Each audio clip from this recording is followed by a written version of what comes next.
The Seaway Trail stretches nearly 500 miles along the shores of the St. Lawrence River, Lake Ontario, the Niagara River, and Lake Erie.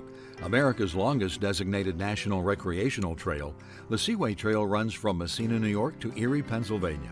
It was designated a National Scenic Byway in 1996 and is designed for motorists, boaters, and bicyclers. Along the shores of the Seaway Trail, from Ogdensburg, New York to Erie, Pennsylvania, are approximately 25 lighthouses. These lighthouses are each unique in architecture and history. Some were built to welcome ships into a busy harbor, others built to warn mariners of rocky shoals or islands. Whether protecting ships from peril or marking the entrance to a port, a lighthouse was always a welcome sight to the sea-weary mariner.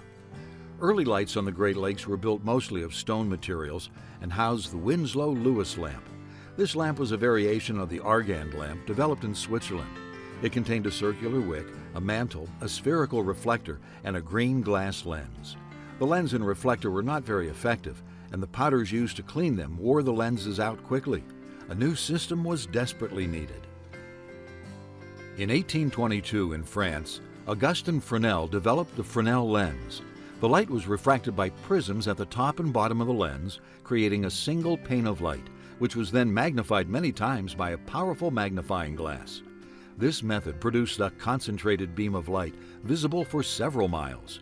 But it took a full 30 years before the United States government decided to convert American lighthouses to the new innovation. The decision was made after realizing that the lenses could be paid for in 3 years with the savings in whale oil, used for fuel for many of the lights. A first-order Fresnel lens is about 10 feet high and is used mostly in ocean lights. From there, the lens is decreased in size. The fourth-order lens is about 3.5 feet tall. Third and fourth-order Fresnel lenses, about mid-size, were commonly used in the Seaway Trail lights. Though the lenses on each lighthouse were basically the same, the light emitted was not. Each lighthouse had a certain characteristic in its light. It might be on for 30 seconds and off for 30, or on for 15 and off for 30. Those characteristics let a ship's navigator know exactly what port was nearby. In 1789, Congress passed and President George Washington signed the Lighthouses Act, which established the United States Lighthouse Service. A scandal resulted in a complete revamping of the lighthouse service, and in 1851, the Lighthouse Board was established.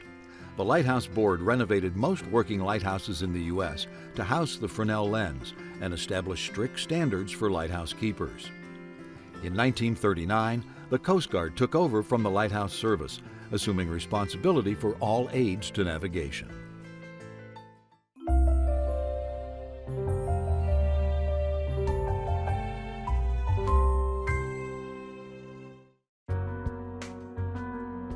The Ogdensburg Harbor Lighthouse, constructed in 1870, is the second to occupy this low rocky point where the Oswegatchie River joins the St. Lawrence River. The original lighthouse, which dated to 1834, was demolished in 1871. For about 25 years, Lighthouse Point was an island. Trees and shrubbery had died away as water washed away the soil and cut a channel between the lighthouse and the main shore. An early keeper was Samuel Penfield, who came in 1888 and died in 1914. Later keepers were James Gunn, who was there when electric lights were installed in the 1920s, and Harold Cook, who lived there until 1942, when the lighthouse was decommissioned. Not everyone was happy to see the old lighthouse torn down and the new one built in 1870. Some did not like the design of the new building. The Ogdensburg Journal in 1870 compared the new structure to the old lighthouse and announced the new lighthouse a most contemptible structure. Fortunately, the newer lighthouse is as endearing to the residents of today's Ogdensburg as the old one was to the residents of 1870. Later in 1900, the lighthouse's attached tower was raised to 63 feet to increase its visibility. It was decommissioned in the early 1960s. The lighthouse is now privately owned. The family of the current owner purchased the property at a government auction in 1964. This was pretty well dilapidated. All the windows were broken, a lot of vandalism. There's a lot of maintenance with the place. I've renovated quite a bit of it, plumbing, wiring, heating, fixed up the structural part of it, made it livable year-round.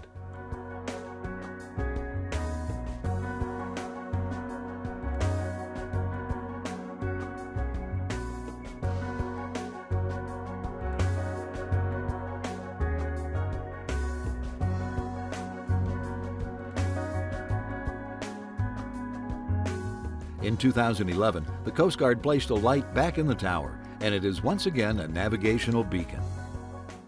My mom and dad always wanted to have it to benefit the city and the surrounding areas for tourism, to help draw people into the community, and so I've tried to help out with that. Property is always open to people. We have weddings, people come down, take their pictures.